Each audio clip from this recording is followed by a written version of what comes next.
Welcome everyone to the second episode of Inter Club India podcast, where we talk everything Inter, the match reviews, previews, lineups, transfers, and everything in between. Along with me is Manish and Parmeshwar as usual, and tonight we are going to talk about the Champions League match against Borussia Monchengladbach, the amazing win against Genoa yesterday, and upcoming match against Shaktar Donetsk. I mean, it was, if you see, it was a great win yesterday against Genoa. Finally, a clean sheet, and no surprises that Lukaku scored the first goal and D'Ambrosio with the header when it mattered the most to calm the nerves.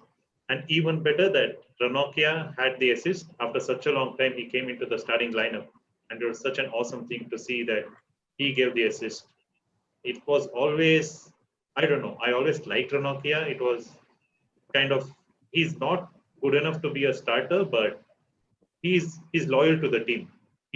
He had offers to go to other clubs and he didn't. And finally, it was a nice thing that we had a victory under our belt.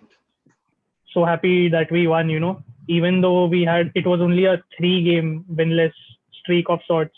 It felt like a long time, and that was our first clean sheet of the season, even though, yes, Genoa had a defensive setup of sorts, but that win was really important, I think, to lift our morale in general. And as you mentioned, it was Ranocchia who could fill in with a good performance. De Vrij got the much needed rest he deserves, Ranocchia getting an assist, and Lukaku yet again proving clutch for us as usual. Overall, I think it was a pretty decent performance. We didn't have to up our intensity too much like we usually do in other games. We could save that much energy for our upcoming game against Shakhtar. And yeah, the first half was a bit, if for a lack of a better word, I would say turgid. We struggled. That final incisiveness in the final third wasn't there. Brozovic, Eriksson yet again, being more of safe passers than taking that additional risk. So there was an issue, but again in the second half, that substitution, where Barella came in for Eriksson, that completely changed things. You could see Barella bringing that life in midfield, and then finding out Lukaku, who yet again scored. So overall, I feel it was a pretty decent game, like nothing special, but we needed the 3 points, and that's what we did, like pretty simple performance. Also, I would like to highlight the fact that, Darmian yet again, a pretty solid performance. So initially, when he started out on as a right wing back, I think he was pretty balanced, and when he moved on to the left to replace Perisic, who yet again wasn't convincing. But yeah, I'm very happy with Damian, and it was good to see that Hakimi, was available and will be available for the Shakhtar match most likely. So yeah, it's good to see that we could rotate and still bag the 3 points no matter what. So we're pretty happy with the performance, and yeah, looking forward to the match against Shakhtar. Manish, I'd like to bring this to you, which is that we have depth, but the depth was toothless in the first half. Like Parmeshwar said, until Barella and Hakimi came on, we never had the decisive pass. We never had the killer instinct. And it looks like this season we have a depth that does not make us lose, but the depth starting won't make us win. They won't find the goals. Do you think that would be a problem going forward? Yeah, starting with the match, the depth, yes, we had a very big depth. That's why Conte decided to finally rotate the squad. We always thought about rotating the squad, but now actually had time to rest players like De Vrij and Barella, much needed rest. So Genoa, the match, it's one of those games where, within the first 15 minutes, you know how it's going to be. It's going to be quite slow, lackluster, and Genoa is going to defend with 10 men behind the ball. It's just one of those games. But funny thing is, not funny thing, I would say rather surprising was 3 Italian defenders in the back line. I think first time he played in a very long. D'Ambrosio, Ranocchia, and Bastoni, 3 of them. So it is good to see all 3 back Italian defense. So yes, the game started off quite slow, and I think the first hour was quite insipid. Nothing actually happened. It was really, really slow game. But definitely the game changer was when Barella came, like Parmeshwar rightly said. Barella introduction, it changed. All of a sudden, the sudden burst of pace came. Like I was reading some of the interesting comments on Facebook. One of them, which brought into my attention was Barella likes to run while Eriksen likes to walk. That was actually quite true, because the moment Barella came, he started running with the ball, and certain urgency came. And yes, the game was really, really good. I would say man of the match performance from Barella, definitely, but definitely I would give this time to Ranocchia. Ranocchia, his calm experience, because throughout the matches which we played, we always attacked the match. It was only maybe one chance on goal or two chances on goal they score. But this time, Ranocchia made sure that they didn't give much chances to Genoa. Because Pandev always likes to score, and ex-Inter players always try to score against us. So it is one of those games where we were very solid at back. Other than that, Darmian, yes, initially when he joined, we never thought we would see him this soon. We just thought he's going to be pretty much another number on the bench. But when he came in, the performance he played, the plus point is Darmian worked with Conte before, so he knows Conte's formation. So he can be like a joker to the team. He can play in the left back, he can play in the right back, he can play in the center of defense. So Conte can use him pretty much everywhere. Yes, nothing more to say. It's a very good win. Finally a win. I'm so happy. Like, I finally could sleep peacefully last night. See, this was Ranocchia's first game, and we got a first clean sheet of the season. So, do you think he was the missing link and he should be starting every week now? Definitely not starting every week, but De Vrij, he was the defender of the year last year, defender of the season. So De Vrij needs the much needed rest, because now the big matches are coming up. But like some smaller teams come in, I wouldn't be surprised if Conte decides to use Ranocchia in the back. Also, we have a big squad. Even Nainggolan, I was so impressed. Like Nainggolan, I thought we definitely going to sell him. To bring in the last 10 or 15 minutes, it's like a luxury we have. We just bring in the 10, 15 minutes. Just never, if you check the previous seasons, never we had such a quality player come on the last 10 or 15 minutes. That was a really, really plus point. Conte to rotate the squad and bring in most unused players in this type of matches. So, Parmeshwar, what do you think of Perisic's performance? I mean, he made some really good runs. He didn't get a goal, but he made some good crosses. And do you think he's fitting into the role that Conte wants him to do? Or do we need to look for a new left wing back? So with Perisic, I really feel, it's very 50-50 so far. Like in the initial phases of the match, you can see him making that effort, those offensive runs, as you pointed out. He'll make the right runs, he'll try to mix up his crosses with, a looping cross or a whipped cross, and his whipped crosses are really dangerous, But as the match progresses, as the other team gets into shape, or they notice that, Perisic is not a natural left wing back, he sort of falls out of it, especially in the defensive phase. Like, he will track back, but that, important trait needed for our wing backs to track, up and down constantly down the flank. That is something he needs to understand as to when he needs to do it and in what manner it needs to be done. So it's really 50-50 as of now. I won't, judge him so soon in the season. It's 4 games, and, and he's himself said that, he wants to learn that position. He wants to learn what he needs to do. He said that he's watching videos on a daily basis. He's working really hard to adapt to that position. But with that being said, can we really afford to give him that much time? I mean, it's not his fault, but can we really, rely on a unnatural left wing back for an entire season with Ashley Young and Darmian being the, versatile backups?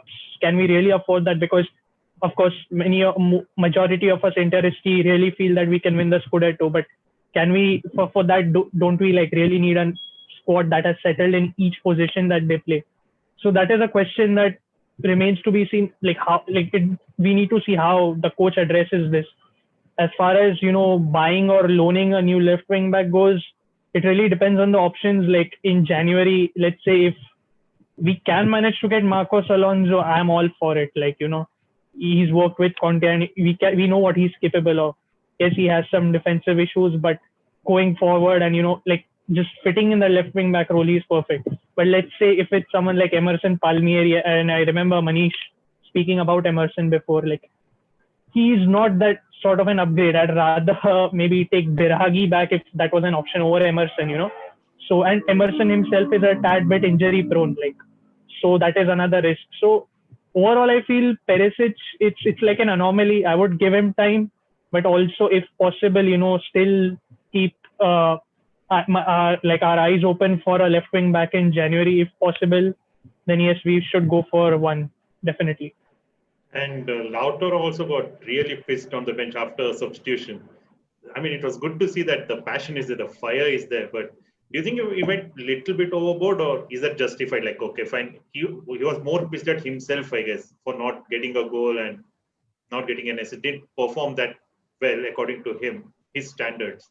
Or do you think it was directed at Conte? Like, why did you substitute me? I wanted a goal as well. For Lautaro's thing, he's pretty much pissed off his own performance. He had quite a bit chances, and last two games he hasn't scored, so he was obviously disappointed with himself. Lukaku pretty much is carrying the team forward. Everyone knows it, even he can see that. So last season was a good matchup. Lautaro scoring one side, Lukaku scoring one side. Who was the main striker? You wouldn't know. But now clearly Lukaku is filled up the boots. He's our main striker. And if he plays well, the team wins. So Lukaku is definitely our main striker. So Lautaro, what he has to do, pretty much, he has to calm down a bit because Lukaku is a very important presence to the team. So Lautaro pretty much has to calm down a bit. He's young. He makes mistakes. We all understand that. But definitely a quality player.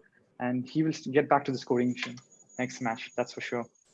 Yeah, and with Lukaku being friendly, and he's not the kind of guy who's like, give me the ball, only I have to score. He has a good relationship with Lautaro as well, and I think that will also help him, right? Like he won't get he won't get pissed off that he's not getting goals, only Lukaku is getting goals. I think Lukaku will calm him down as well in the training. Correct. We are a partnership. Yes. So something interesting came up is when Pinamonti, he had mentioned Lukaku. Lukaku had given a lot of advice to him. So Lukaku sort of player last year when Esposito said that Lukaku has been like a mentor to me. This time when Pinamonti said it, it showed. And also Marcus Rashford, he told before his match against PSG, he gave credits to Lukaku. He's such a professional. He wants to bring others to play, and he's really a really good gem of a guy. So we are so happy to have Lukaku in a team. Bad luck to United fans too, but Lukaku is definitely one of the best buys we ever bought over the last decade. Yeah. What? I completely agree with Manish, because it's just something he was frustrated with himself. I don't think it has anything to do with Conte subbing him off. You could see the fact that, he was booked early, the manner in which he was booked. He actually tried to score with that lunge, but he ended up fouling Matteo Bani. And yes, he got booked. So Lautaro has this tendency to, constantly press the centre backs, play that aggressive game. And he couldn't do that, he couldn't play his natural game. So I think he was pretty disappointed with that. That affected his the number of chances he got. So it was just an off day, a normal off day, and he was frustrated. And in my personal opinion, it's actually sort of good to see. I mean, even though he lashed out, it's good to see in a way that he actually cared that he couldn't have that stellar day in front of goal. It's not like he walked off with a smile and he was like, it's fine, not a big deal. But I was actually glad to see that he cared enough, even against Genoa, that he couldn't get a goal. So it's just an off day, and I don't think it's that much of a big deal. So it's good. Like Conte is a very emotional guy. So when you see players like that showing emotions, I'm sure Conte has been very happy. Saying that Eriksen, that's biggest complaint. Eriksen doesn't show any emotions, irrespective if your team is winning 4-0, losing 4-0. It's pretty much the same face. Even the same criticism our captain gets Handanovic, like to not show emotions. So seeing that is a refreshing change. Lautaro showing emotion to show that he's disappointed himself. Definitely, it's a sign of good things to come. And do you think it's like a reflection of the coach as well? Like it's Conte's behavior. Like Conte is very expressive, and it's rubbing off on the team. So I think that's a good thing. Like the team believes that they can win, they can do good. They're not just trotting on the pitch and just not concentrating for 90 minutes. I think Conte is rubbing off now in the second season. Definitely, I agree that because Conte is a very emotional coach. Like I said, he cannot hide his emotions. So he likes players like that. Like pretty much Barella does that. Barella, Brozovic, each time. Brozovic does a bit too much because each time he does a misplaced pass, he puts the hands up in the air. But Barella, Brozovic, and now Lautaro, they have the grinta in them. So it's all good for now. Yeah, and our next match is Shakhtar in the Champions League, which I think the group has suddenly become open now after Shakhtar beat Real Madrid. And Mm. this was a Shakhtar team that had been affected by COVID, and people were like, "Oh, they are going to get thrashed by Real Madrid," and they won 3-1, and we couldn't capitalize on it against Borussia Monchengladbach 2-2, and both our goals weren't beautiful goals; they were scrappy. Do you think that there is some mental block with the players when they play in Europe, or contest tactics don't work in Europe? Parmeshwar, this to you. So do you think that is this a weakness in contest tactics that it cannot apply to Europe? It's only effective in Serie A. So to answer your question, Gautam, it's a really good one because we all know he is pretty much like 3-5-2 or 3-4-1-2, and that we saw that last season as well. What happened in the group stages of the Champions League, the first game against Slavia Prague, that 1-1 draw. So I'm not gonna pin it on his tactics entirely, but it's also to do with a bit of how the team approaches the game on the pitch. Now, I'm pretty sure, like, after we had that, after it was like 1-1 against Mönchengladbach, when they equalized, yes, we were pushing up. But if you compare it to the first half, there was that balance in the game. Like, we didn't unnecessarily press, and even Mönchengladbach sort of sat back. But there was this moment when, if you see Mönchengladbach's second goal, which Jonas Hoffman scored, the pass that Neuhaus picked out, the high line was clearly evident. Vidal was just he was just bamboozled. Like he didn't know what to do. And why was I know it's the duty of certain midfielders to drop deep, to receive the ball, to play it, and Vidal is good at that. But Vidal was literally the left centre back at that point, when the goal was scored, and he was completely bamboozled. The defense was so high. So I just felt that personally, what Conte could have instructed at halftime is like, to continue the balanced approach instead of going bonkers with the pressing, because yes, it was 1-1, but I personally felt that second goal for us would have come before full time, which, like, I mean, in terms of us leading. So I don't really agree with that constant highline bit, because at the end of the day, you could see Mönchengladbach didn't create a lot of chances, like they didn't. Like it was us who was constantly creating the play, creating those incisive chances, and we could have. I really feel we could have got that second goal before them. But the one error, it's like we need to learn when to strike that balance from, like, from scratch. When do you press? When do you play deeper in your own half? And yeah, it's something that we need to work on again. So I just feel that, like, mental block aside, I think it's something that can be worked on, and I really feel as the season progresses, the team will get a hang of it. Although yes, we don't have time, but I really feel it's something Conte will work on, and I'm pretty sure even though in conferences, Samir Handanovic and Conte say that it's not much of a problem, conceding 8 goals is not a problem. I'm pretty sure they realize how big a problem it is. Yeah, and Manish, do you think playing without fans, we aren't that threatening in San Siro anymore? I mean, it's not at all intimidating for the opposition. They can just come in, it's just an empty stadium. It's like a training match for them.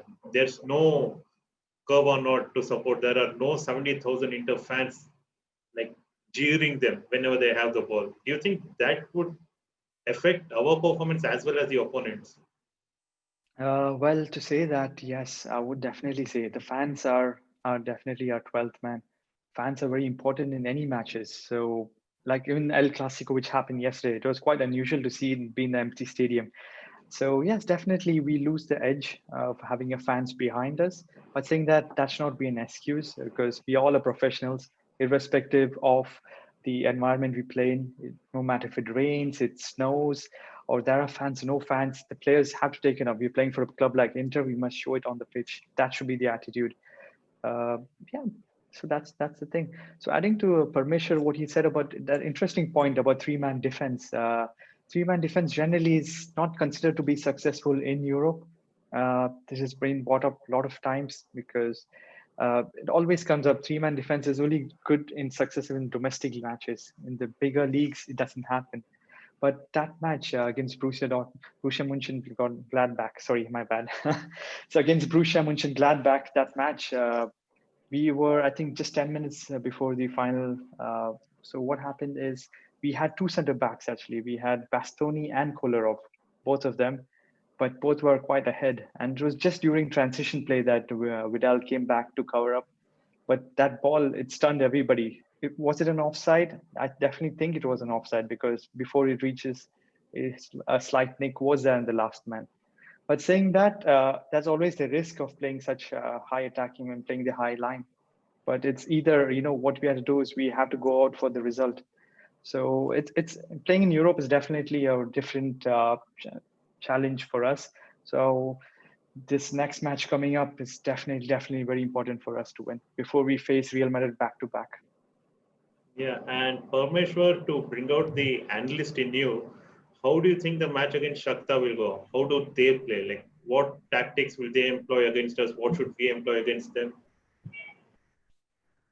So yeah, coming to Shakhtar, I'll just want to say the first thing that I really don't think is going to be anything similar to the match we played against them in the Europa League, because now it's pretty much obvious they know, what we can do, how we'll approach the game, and we ourselves, we know that, how Shakhtar are likely to play. With that being said, I just take some reference of how they played against Real Madrid. So Gautam, as you pointed out earlier, they had 10 COVID cases in their team, and their depth was massively affected. And yes, they have that young talent. Shakhtar as a club are known to scout Brazilian players, Brazilian youngsters, and bring the best out of them. But that is a match that Real Madrid should have not lost. I understand they didn't have Sergio Ramos, and without him, the defense collapses. But what the way Real Madrid played that day was somewhat that I could relate to Inter, because Real Madrid pushed up very high, a general high line from minute one. Marcelo, as you must have seen, he loves pushing up, and then he leaves a huge gap behind him. So what I saw particularly was, Marcelo, Mileta, Varane, there was no coordination. So what I feel is that if our backline doesn't maintain the same, Shakhtar is basically going to rip us on the counter like they did Real Madrid. It was all through the middle, Marcelo, Varane completely missing their communication. If Varane pushes up, Marcelo doesn't know that, Varane has pushed up. He thinks he's right behind him. So there was a total lapse of communication between the two. So what I noticed from Shakhtar against Real Madrid was basically, and I've noticed this as a general trend from a bit of videos I've seen in general, that in their domestic league, the Ukrainian Premier League, against the smaller teams, they will press high. They love to keep the ball because they have that confidence about them and the quality. But against the bigger teams, they'll play their natural 4-2-3-1, 4-1, 4-1, but they will drop deep, like against Real Madrid, even though they were forced to. So what the way I could link this to a Europa League game was that, when that 5-0 win, I remember that, we sat back instead of actually controlling possession against Shakhtar in that match. We were the ones sitting back, letting them have the ball. And we completely neutralized their main striker, Junior Moraes. He's very key to finishing. He doesn't get involved in link-up play, but he's like a proper poacher. So we completely neutralized him, and all of their crosses, passes never reached him. But I think now, of course, Shakhtar are expecting that. Now Shakhtar would expect us to sit back. They would know that, we'll probably love for them to have the possession this time around. Like, it's the same. So they'll be prepared for that. They'll be much better prepared. Personally, on how I feel we should approach the game is that, again, I think it should be more of somewhat like the first half we played against Monchengladbach, if we are allowed to. I know it was 0-0, but there needs to be that balance yet again, because if we approach it like the way Real Madrid did, then it's not going to work out, because they really have some pacey players on either flanks. They have Tyson and they have Tete. Tete completely ripped Real Madrid apart, like with his incisive passing and pace. And they're known for that. There's no, it's like every player, they have overlapping fullbacks. Dodo, they're all known for pace. So it's something Conte needs to keep an eye out. They are going to be a pacey team. So I think it's what we need is more of a mid block, so that to counter the fact that they would be expecting us to sit deep, and to also avoid the fact that we can be easily hit on the counters if considering the fact that our right center back is still going to be D'Ambrosio. We all know he can get beat for pace. So it's going to be a tricky game. I'm expecting Shakhtar to field their usual 4-2-3-1. Let's say maybe on the counter or win possession. That remains to be seen. But from generally what I've seen against big teams, it's usually them allowing the opposition to have the ball. But it's going to be an interesting one. I think they're going to be much more tactically prepared this time around. And they also have a few players coming back from COVID. So although Junior Moraes, the striker who played against us in Europa League, won't be there, but they're definitely going to be much more prepared. And yeah, I think we need to still stick to our balanced approach going forward with this match. So do you think that Vidal and Barella will be the key for us to control the midfield and make sure that Shakhtar don't use the space in the center to pass the ball? Oh, okay, so yeah, this time around, I think one difference which could enable us to play a better game would be Vidal's presence definitely and Barella, because these two, I think every Interist knows that they're great at winning the ball back, especially Vidal. This guy will lunge in and win every ball possible. He'll just dive in. So that could be key. Yeah, that's definitely going to be there. But I'm just hoping that it doesn't lead to one of those fouls like it did against Monchengladbach, because again, Shakhtar players are really fast on the break. So that's my only worry. But other than that, yeah, I don't think Eriksen will start this game. I don't think it's his type of game exactly if Shakhtar play on the counter. So I feel it should be somewhat like, Vidal Barella is a given. I would probably even go with Nainggolan I would personally want to try Nainggolan in this match. I know it's a risk. He's not played much. But again, I think that in this game to counter Shakhtar's midfield and offense, which is not that physically strong apart from one midfielder in the form of Alan Patrick, I think these three can completely win the midfield battle for us, Nainggolan, Vidal and Barella. So Manish, the main point here now is the pace of Shakhtar and that we shouldn't get caught in the counter. But our back three aren't solid this season. We don't have a back three to say. Like we have Bastoni and De Vrij. D'Ambrosio is not a centre back at all.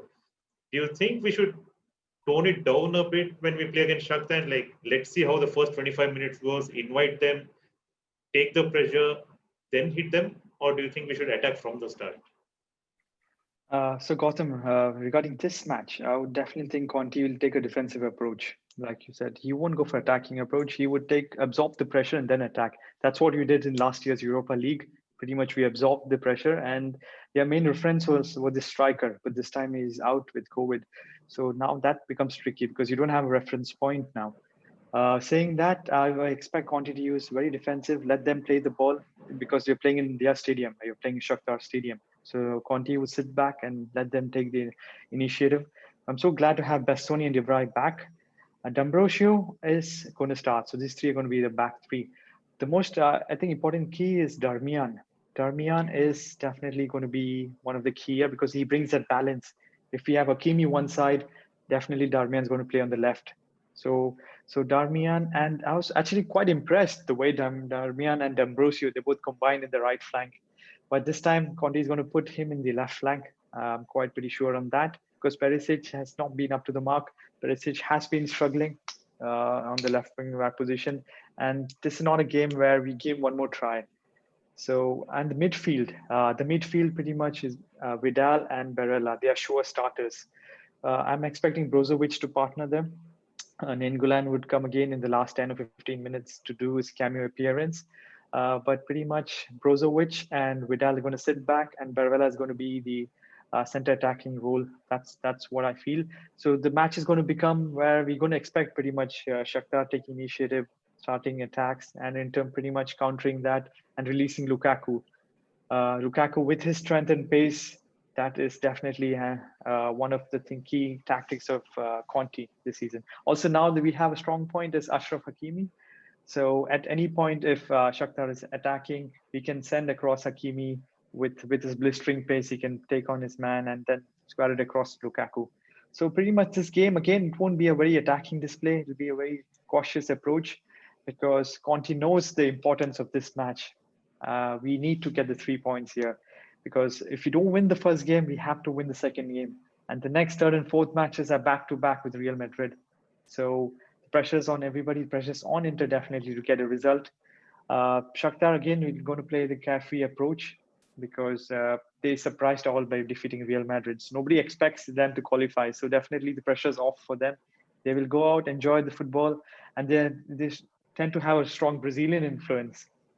So as long as Conti can use the same strategies as he used in Europa League, where stop them from playing the football, and pretty much they are clueless. They don't know how to go about it. So yeah, that's Gotham. Yeah, so Parmeshwar, like Manish said, do you think this is a must-win for us, considering like it's back-to-back Real Madrid after this? Or do you think a draw is good enough? No, I can't. We must win this game. I mean, I totally agree with Manish because I mean we've already dropped points. That game against Monchengladbach felt like we should have won and could have been first on the group. So I really feel that this upcoming game against Shakhtar is a must win, and because I mean back-to-back games against Real Madrid is not going to be easy. They have Sergio Ramos back from injury, so it's not going to be as simple as for Shakhtar for us. So yeah, this is a must win. No two ways about it. Yeah. What do you think will be the scoreline against the match against Shakhtar? So, like I said, Shakhtar will be attacking. They'll be leaving a lot of spaces behind them. That's what Conti wants. Conti wants them to take the initiative and come and leave the spaces where Hakimi and Lukaku can expose them at the back. So I'm expecting a high scoreline. I'm going with a 3-2 victory for us, which pretty much, it doesn't get easier for Inter. Inter always has to play up to the last whistle. So I'm expecting a very late goal, either from D'Ambrosio or Lukaku. It'll be 2-2 and going on to the last couple of minutes where Lukaku steals it for us. 3-2 for us. Parmeshwar, your predictions? I'm going to go for a 2-1 win for us. I mean, there will be goals. I agree with Manish. I don't think this is a game that's going to have like nil all. I just don't see that happening. And just to add to what Manish said, he expects Conte to sit back, which is a great possibility. But even if Shakhtar, let's say, sit back, on the contrary, they have this tendency to leave a bit of space between their, right centre back and, right mid, which could help us play, late balls into the game, and Lukaku's strength, that could come in handy. So I do feel that tactically it will, regardless of how they approach it, our quality should see us through. So yeah, I'm for a 2-1 win for us. Yeah, and I'm going to go for a mix of both your predictions. Yeah, I'm going to go for a 2-1 win as well. But like Manish said, I think it will be heart stopping. Like it will be 1-1 till like the 91st minute, and then Lukaku with the winner in the injury time. If you like our podcast, please like, subscribe, and hit the notification button, and you'll be notified every time we put up a video on Interclub India podcast. Thank you.